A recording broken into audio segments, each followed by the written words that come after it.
Pelo sinal da Santa Cruz, livrai-nos Deus, nosso Senhor, dos nossos inimigos, em nome do Pai, do Filho e do Espírito Santo. Amém. Meu Senhor e meu Deus, creio firmemente que estás aqui, que me vês, que me ouves. Adoro-te com profunda reverência. Peço-te perdão dos meus pecados e graça para fazer com fruto este tempo de oração. Minha Mãe Imaculada, São José, meu Pai e Senhor, meu anjo da guarda, intercedei por mim.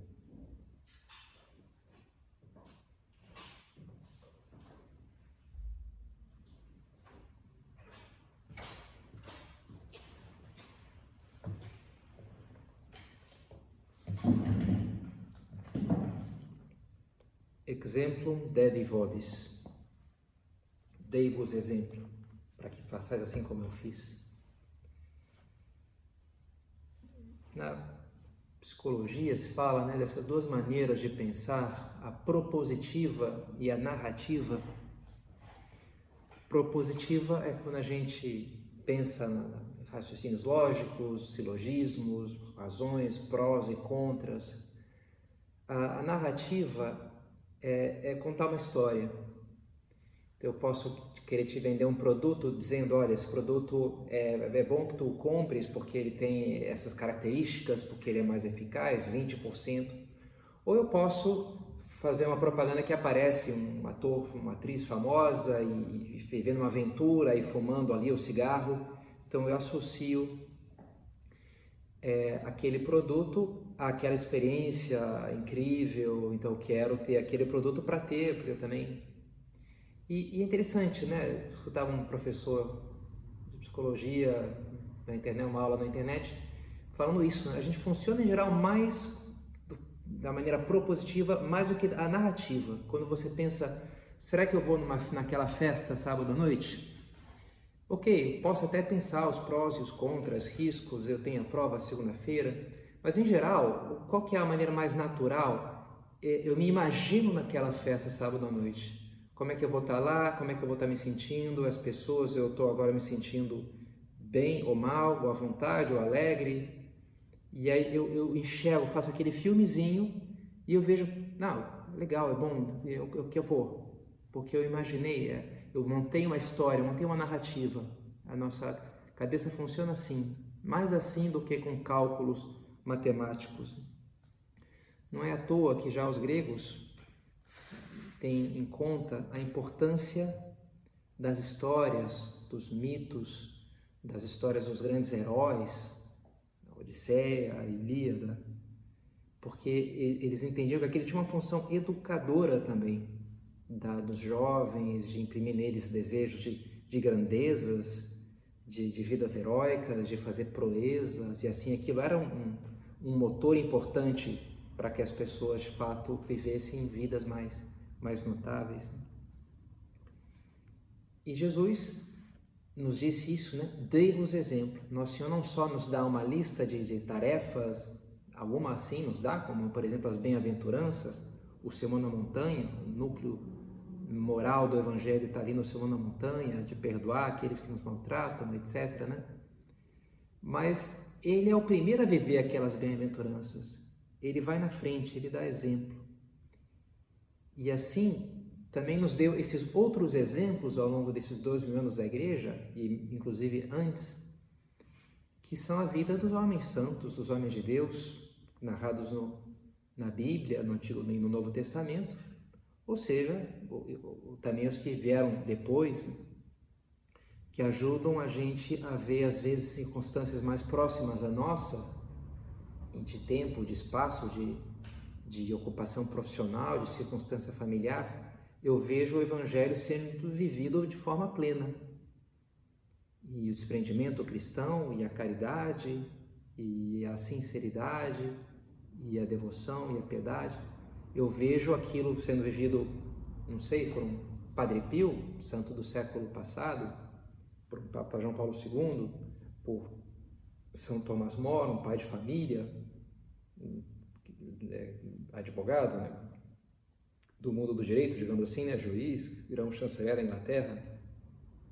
Eu vejo pessoas casadas, mulheres e homens solteiros, todo tipo de condições, vivendo o Evangelho, os santos que o viveram, então, daquela maneira plena.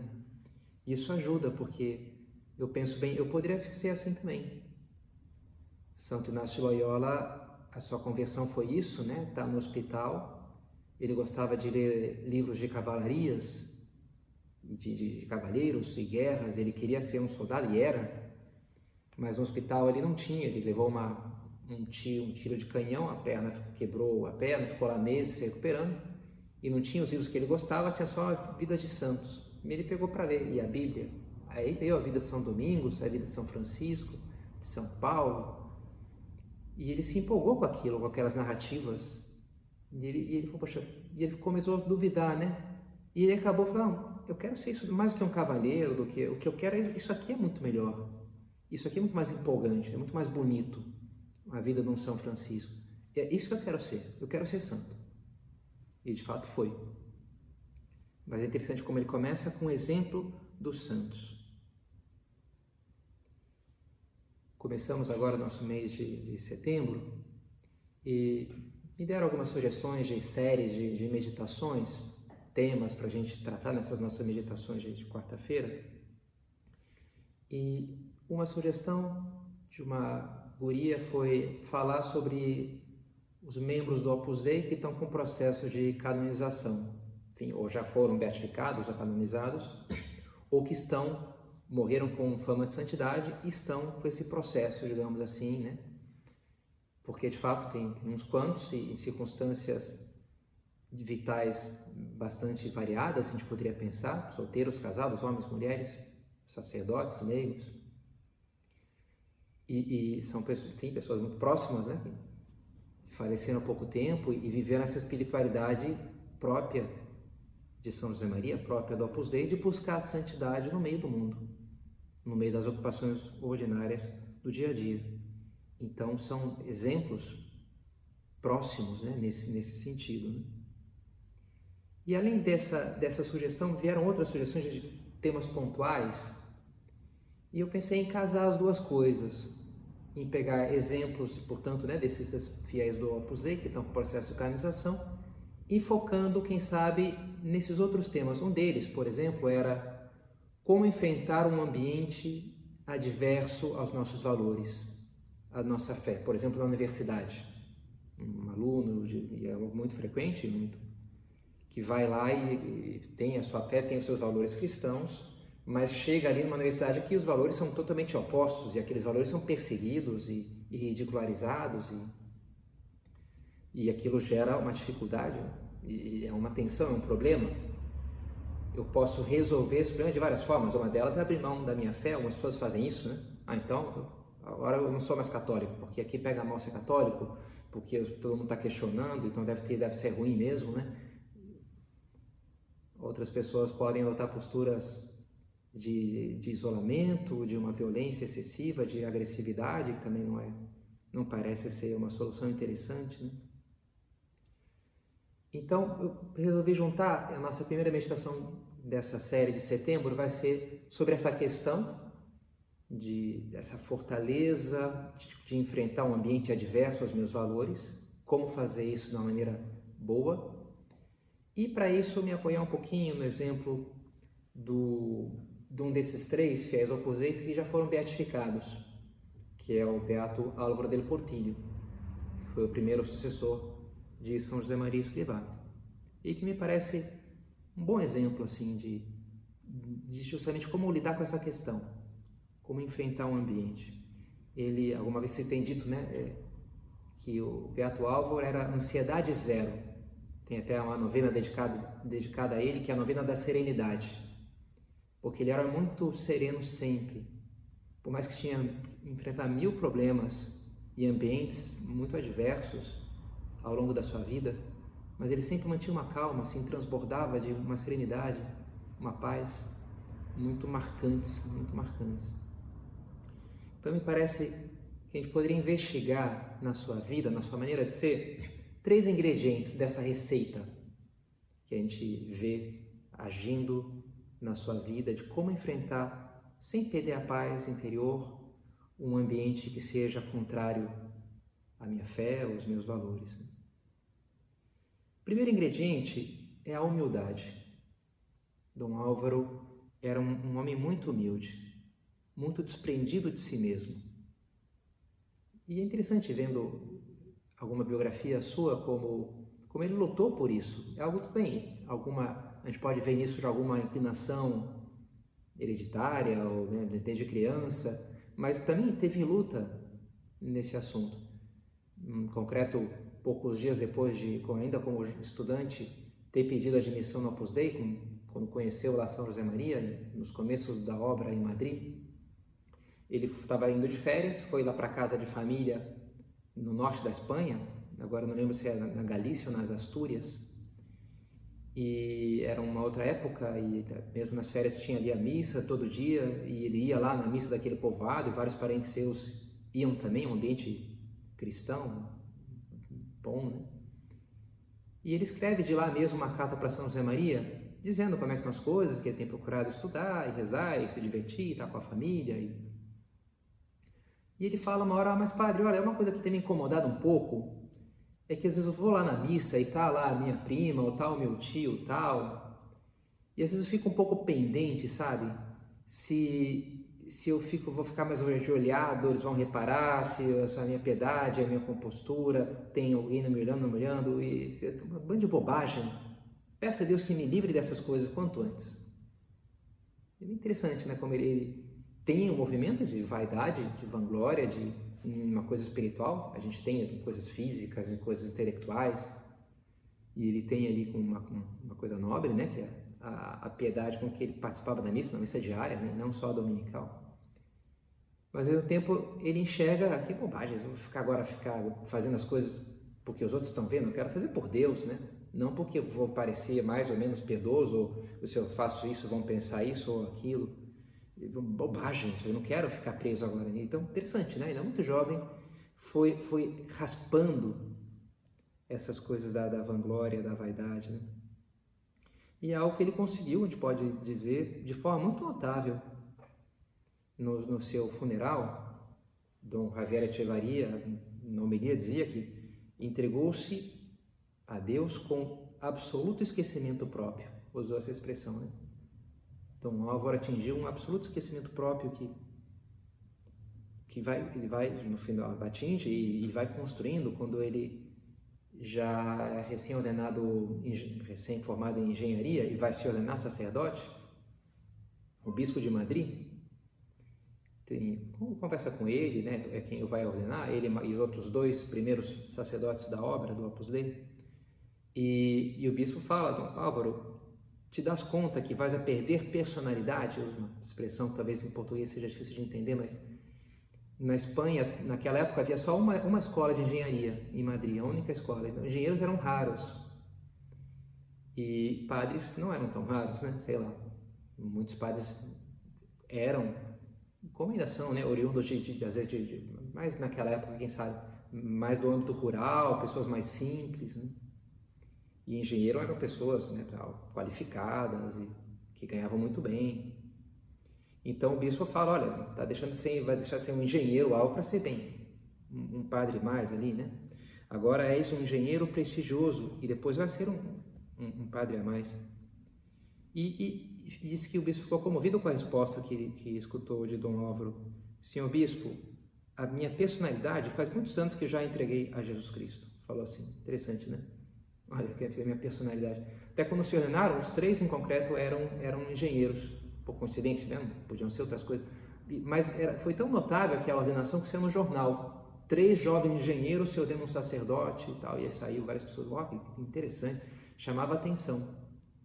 Porque supunha de fato, né, uma pessoa que se esforçou para entrar naquela faculdade tão difícil, tinha diante de si uma carreira prestigiosa e abriu mão para entregou aquilo tudo para Deus. Abriu aquilo tudo para Deus. Dom Álvaro conquistava as pessoas porque tinha não pensava em si mesmo. E é o que a gente deve fazer também para enfrentar o ambiente e desarmado do nosso orgulho, da preocupação com o que vão pensar. Também um professor universitário, quando ele fazia engenharia, relata que, descreve assim a sua personalidade, tinha muito prestígio humano e intelectual. Era verdadeiramente exemplar naquela tarefa que realizávamos com pessoas necessitadas. Ele participava lá de umas coisas de solidariedade em favelas. Digo que me surpreendia porque era um dos melhores alunos, mais brilhantes da escola de engenharia e, ao mesmo tempo, uma pessoa muito tratável e simples, muito inteligente, alegre, culto, simpático, amável e, sobretudo, e isso é o que mais me chamava a atenção, profundamente humilde, de uma humildade extraordinária que deixava a marca, uma marca de carinho, de bondade, de amor de Deus. Interessante, né? Uma humildade que tinha 1000 qualidades, mas chamava a atenção porque naquilo tudo ele era de uma obra muito humilde, muito solta, muito simples, né? E isso comunicava uma bondade, deixava marca nas pessoas. As pessoas sentiam uma vontade assim com ele, né? Por que a humildade nos ajuda a enfrentar o ambiente? Por que ela é eficaz? Bem, primeiro porque tira esse medo, a ansiedade de quem está preocupado com a própria imagem, com quem a gente tem medo de perder algo quando eu tenho algo a perder, quando eu não entreguei. Se eu tenho lá um carro super caro que eu estacionei ali, eu fico pendendo, vai passar alguém, vai arriscar. Agora, se não tenho carro nenhum, eu não estou preocupado, né? Ou se é um carro velho que não vai mudar nada se me roubarem ou não sei. Então, eu não estou preocupado. A pessoa humilde é essa, né? Que a soberba, a vaidade, são fios que se puxam, alguém dá um peteleco ali, aquilo me perturba, porque eu estou preso, eu estou amarrado naquilo, né? Qual que é a solução? Cortar os fios, cortar. Então, vão pensar isso, vão pensar aquilo. Bem, e daí? E daí? E essa pessoa que antes estava nervosa e sofria uma pressão no ambiente, já não sofre mais, porque agora é humilde, porque se despreocupou da própria imagem. E além disso, essa humildade comunica também algo de autêntico, de autenticidade. O orgulho sempre nos dá algo de postiço, né? Uma postura um pouco artificial, de estar calculando, uma coisa de orgulho, ok, eu defendo aqui uma ideia, mas tem o meu orgulho ali também, que quer pisar os outros, que quer esmagar os fariseus tinham isso, né? Eram orgulhosos, por mais que defendessem às vezes coisas boas da moral lá judaica, da Bíblia, do Antigo Testamento, mas tinha algo de impuro ali no meio daquela defesa, como eles enfrentavam os pecados que viam à sua volta. Tinha algo de postiço, tinha algo de... E é importante também isso, né? Para enfrentar o ambiente adverso, não sentir-me superior aos outros. Se eu tenho valores cristãos que eu considero superiores de fato, né? Se eu tenho um padrão ético mais elevado que a média à minha volta, nem por isso eu sou melhor do que os outros, talvez me faça até pior, porque essas coisas não são minhas, não fui eu que as inventei, eu as recebi de Deus. O que diz, né, o Novo Testamento, que tens tu que não tenhas recebido? E se o recebeste, por que te glorias como se não tivesses recebido? Tudo não é mérito meu ter esses valores tão belos que eu tenho. É graça de Deus, é dom do Espírito Santo de Cristo. A quem mais foi dado, mais será exigido, pelo contrário, né, diz o Evangelho.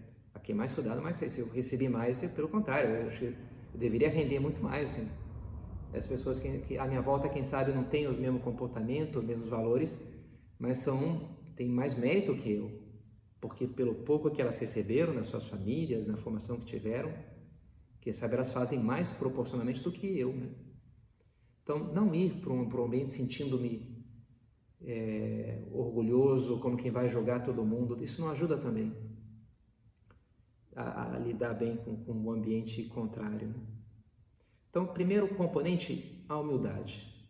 A humildade é um grande remédio para a gente enfrentar um ambiente contrário aos nossos valores, que é o que a gente vê que falta nos fariseus, e por isso lhes faltava a misericórdia, por isso lhes faltava a caridade, o amor. No fundo, não estavam preocupados com os homens, como também não estavam preocupados muito com Deus. Estavam preocupados consigo mesmos, com ser bons, com ser santos, puros diante de Deus. Essa era a sua preocupação e diante dos homens. Eram soberbos, orgulhosos. e por isso não amavam de verdade. Que é o que nós devemos fazer, amar Deus e amar o próximo. E esse é um segundo elemento, então, para ver na vida de Dom Álvaro como é que ele enfrentava um ambiente adverso, com a caridade, com o amor, com o interesse real pelas pessoas. Bonito ver na sua vida como, por exemplo, quando ele está no exército, quando ele ainda jovem, na faculdade estoura a Guerra Civil Espanhola, se interrompe os estudos, a Espanha é dividida ao meio, em dois exércitos que lutam, né? E depois que termina a guerra, todos os jovens são convocados durante um tempo para o exército. Durante a guerra, nem se diga, né? Mas mesmo um pouco depois, ainda ele permanece no exército, até poder voltar finalmente aos estudos da engenharia, né? E é bonito como ele tratava de ensinar ali idiomas, os que ele sabia para os outros que estavam ali com ele, se torna uma hora oficial na Catalunha, e era um oficial, não lembro qual era a patente sua, mas era exigente ali nos treinos, e na exigência moral também. Uma hora tinha um grupo lá que se reuniam para visitar prostíbulos lá na cidade, no horário ali, meio escondido, e ele ficava sabendo e frustrava, e se colocava lá numa esquina, dava uns 2 tiros para o alto e ninguém entendia, e todo mundo se dissipava e voltava lá para o quartel. Então ele tinha essas malandragens para evitar, né, aquelas coisas ruins, mas ao mesmo tempo era muito querido, porque de fato queria as pessoas, era muito carinhoso, né? Quando foi embora dessa cidade, desse quartel ali, alguém pichou num dos muros: soldados, não choreis a partida do alferes del Portillo, que bom pai perdemos. Interessante, alguém pediu que bom pai, agora um bom, se sentiam como que, olhava para eles como um pai que se preocupava com ele, que bom pai a gente vai perder.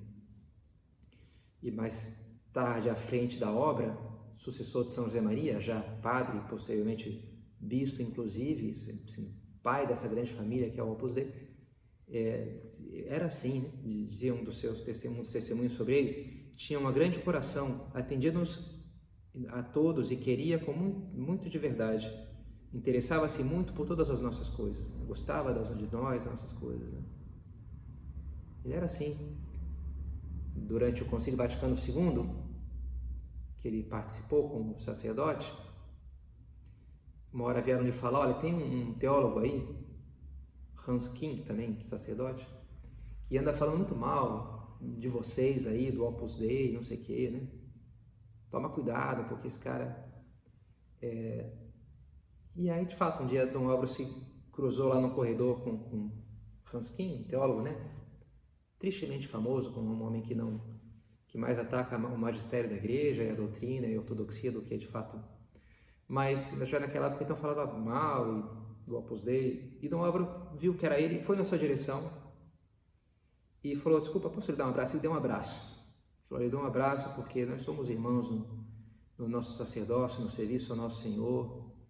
E além do mais, queria me apresentar: eu sou Álvaro del Portillo, sou vigário-geral do Opus Dei, e olha, lhe deixo aqui um convite, se quiser saber um pouco mais sobre o que é o Opus Dei, eu tenho um almoço, um encontro com o fundador, o Monsenhor Escrivá, eu dou meu cartão, vamos combinar para esclarecer qualquer dúvida que o senhor possa ter.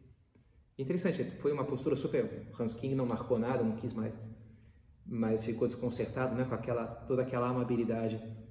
Dom Álvaro era assim, ele desculpava as pessoas, se preocupava com elas, não entrar numa mentalidade de partidos, né? Nós os bons e os maus, né? Esse aqui é inimigo, não falo com ele. Não, se preocupava com todo mundo, ia em direção das pessoas, e por isso conquistava os corações.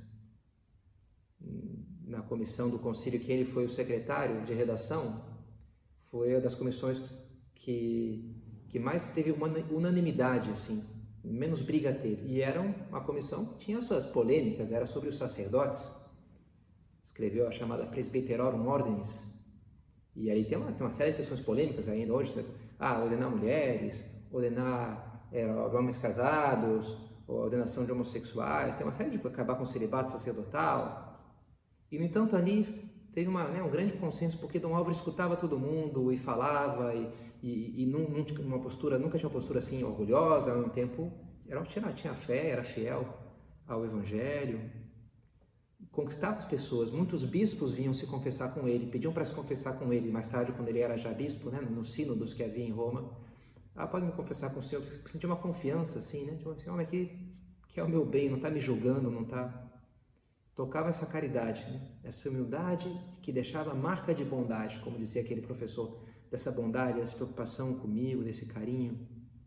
Bonito, né? Que boa maneira de enfrentar o ambiente. E aí quase o verbo enfrentar já vai sobrando, né? Porque a pessoa no fundo vai conquistar o ambiente. Se é humilde e caridosa, se preocupa com os demais, mais do que uma confrontação de vou derrotar com as minhas ideias, as tuas ideias, ou mostrar como eu estou certo e tu está errado. É uma lógica diferente, né? É uma lógica diferente. É a lógica da preocupação, de sentar junto para conversar, de se interessar pelo próximo, de querer o seu bem, de ganhar pelo calor da caridade. Né? Então, é interessante, né? Esse é um segundo ingrediente. E depois um terceiro e último ingrediente que a gente pode ver na vida de Dom Álvaro é também a força das convicções. Porque às vezes se opõe, por um lado, né, essa tolerância, é preciso ser tolerante, não podemos ser pessoas fundamentalistas que querem impor seu ponto de vista aos demais, obtusas, que vão provocar briga. E às vezes se associa isso a um relativismo, ao pensiero debole, né, ao pensamento débil, aquela coisa fluida das ideias, a sociedade líquida, né? Que ninguém tem ideias fortes sobre nada, e assim a gente consegue mais ou menos conviver, porque quando assim, uma ideia é muito forte, isso aqui é perigoso, vai gerar confusão, vai gerar problema. E Dom Álvaro não tinha para nada essa fluidez que acaba sendo sempre falsa, né? Todo mundo tem as suas convicções, os seus valores, por mais que tente disfarçá-los. E não ajuda querer. O relativismo não ajuda ao diálogo, né? O relativismo dá espaço só para que a força a lei do mais forte. Se não há diálogo de ideias, porque ninguém tem ideia nenhuma, então ganha quem fala mais alto ou quem tem o braço mais forte, né? Quem grita. A falta de ideias não produz o diálogo e por isso não produz entendimento e convivência pacífica. É um pouco como, sei lá, se eu vou sair para correr e eu tô com medo de ficar com bolha no pé, então eu não amarro o tênis, deixo ele bem frouxo para não ficar apertando, né? Não é uma boa ideia, né? Aí sim que vai fazer bolha, porque vai ficar sambando ali o meu pé, né? Então eu preciso amarrar bem, e aí ele fica sempre no lugar, então não gera atrito, não gera bolha, não. Dom Álvaro se dava bem com as pessoas, porque tinha, sim, os seus valores muito claros, uma fé forte, uma visão sobrenatural das coisas. E era isso que ele deixava tranquilo para enfrentar os problemas, fossem quais fossem. Uma hora ele está indo para Roma, acho que é a primeira ou a segunda vez, não lembro agora, acho que é num navio, sim. E está levando, e no meio lá, durante a Segunda Guerra Mundial, então está tendo um combate de aviões ali no Mediterrâneo, em cima deles. E as pessoas lá no navio estão desesperadas porque acham que, bem, vamos atingir aqui, a gente vai morrer, tu não vai? Estão um pouco ali histéricas. E Dom Álvaro está muito tranquilo. Não lembro se era um avião, se ele estava no navio ou no avião, agora estou na dúvida. Mas ele estava muito tranquilo, porque ele diz, bem, eu estou aqui com documentos que o padre José Maria me pediu para levar lá para Roma, para apresentar lá para o Papa, e são documentos super importantes. Então, com certeza, Deus não vai fazer com que eu afunde aqui, né? Então, Deus me deu essa missão. Então, eu sei que isso aqui, a gente não vai afundar. Então, tranquilo, porque tinha muita fé, né? E enfrentando ali uma guerra, uma hora ele tem que ir atrás de dinheiro lá para pagar as contas dos funcionários da reforma da sede central do Opus Dei em Roma, e é o último dia, mas ele está com febre. E São José Maria, com o coração na mão, fala, vê se tu consegue fazer alguma coisa. E Dom Álvaro sai e vai, né, falar, não sei o que ele faz, pede um empréstimo ou fala com um amigo, não sei. E São José Maria aflito, quando ele volta, então Álvaro, como é que você está? Deu tudo certo? Sim, padre, eu consegui? Sim, consegui. Como que você fez? E ele respondeu, padre, como sempre, obedecendo. Ele falou assim, como sempre. Ao invés de dizer, não, porque eu sou inteligente, porque eu fiz, porque, sou malandro, fiz. Padre, o senhor pediu, então, a voz de Deus, quando o senhor fala, para mim é Deus que está falando, a obediência é seguir o que Deus me pede, e por isso dá certo. A resposta dele é uma resposta a partir da fé. E a gente sempre vê isso na vida de Dom Álvaro, assim, né? Como ele enfrenta as coisas com grande serenidade, porque tinha uma grande convicção de que Deus estava com ele, de que as coisas iam dar certo, né? E davam mesmo, né? E era assim mesmo, por mais que às vezes tivesse que passar um outro sufoco, né? Era como Pedro caminhando sobre as águas. Quando ele olhava para Jesus, foi lá e caminhou e foi em frente, não houve tempestade que ele derrubasse. Quando começou a lhe faltar a fé, aí sim, aí começa a afundar. Mas quando tinha fé, isso vale para nós também. A nossa fé vence o ambiente, conquista os corações. Essas convicções profundas. Uma última historinha da vida de Dom Álvaro, quando ele estava voltando lá para o exército, logo depois da Guerra Civil Espanhola, e estava num quartel no meio do nada, assim, né? E ele se informou se não tinha alguma missa ali perto daquele campo, e escutou que tinha um mosteiro lá perdido, numas montanhas, a uns quantos quilômetros ali do acampamento. E ele pediu permissão então pro capitão ou quem fosse para ir lá na missa. Só que ele falou, ok, mas você tem que estar de volta aqui para a formatura, que era 6 da manhã, 7 da manhã, e todo mundo ali super cedo. Mas dava tempo, porque a missa dos monges era 5 da manhã, era um negócio. E aí ele foi. E ele ia lá e levantava de frio, né, de madrugada, tinha uns cachorros selvagens ali que davam medo pro pessoal, né? E a princípio todo mundo ficou pesquisando, o cara acorda super cedo, já uma vida rotina difícil aqui, ele ainda vai lá na missa, né, e alguns comentários falavam mal dele. Mas com o tempo era tal o esforço que viam nele e a convicção, que acabaram que ele ia com mais 30, depois de umas semanas, ia ele e mais 30 atrás dele, que seguiram ele nesse plano maluco para assistir a missa durante a semana lá no mosteiro. Tanto arrastava a atitude dele, o amor a Jesus Cristo, né? O amor à missa. Bonito, né? Quando as pessoas tocam em nós um amor a Deus, uma devoção, os princípios éticos bem fundamentados. Não gosto de falar mal das coisas, não, porque eu quero ser honesto em todos os meus negócios. Por mais que choque aquilo, bendito choque, que vai arrastar as pessoas para Deus, é isso que vale a pena. Assim que devemos querer viver nós, né? E mudar o mundo com a nossa vida, com o nosso exemplo, seguindo o exemplo de Cristo, seguindo o exemplo dos santos. O mês de setembro é o mês da festa da exaltação da Santa Cruz e de Nossa Senhora das Dores, Nossa Senhora da Piedade, Nossa Senhora junto à cruz do seu Filho, ali rodeada, né, de soldados romanos, os judeus xingando Jesus, e Nossa Senhora está ali, fiel a Jesus, porque amava e não estava preocupada com o que iam pensar dela. Olhar para ela também, pedir que nos faça, que nos dê essa força, essa humildade e esse amor para ser fiéis mesmo diante de um ambiente que nos coloca dificuldades, mesmo diante de opiniões contrárias às nossas.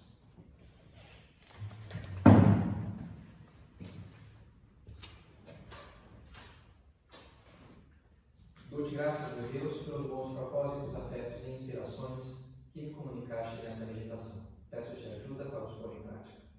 Minha Mãe Imaculada, São José, meu Pai e Senhor, meu anjo da guarda, intercedei por mim.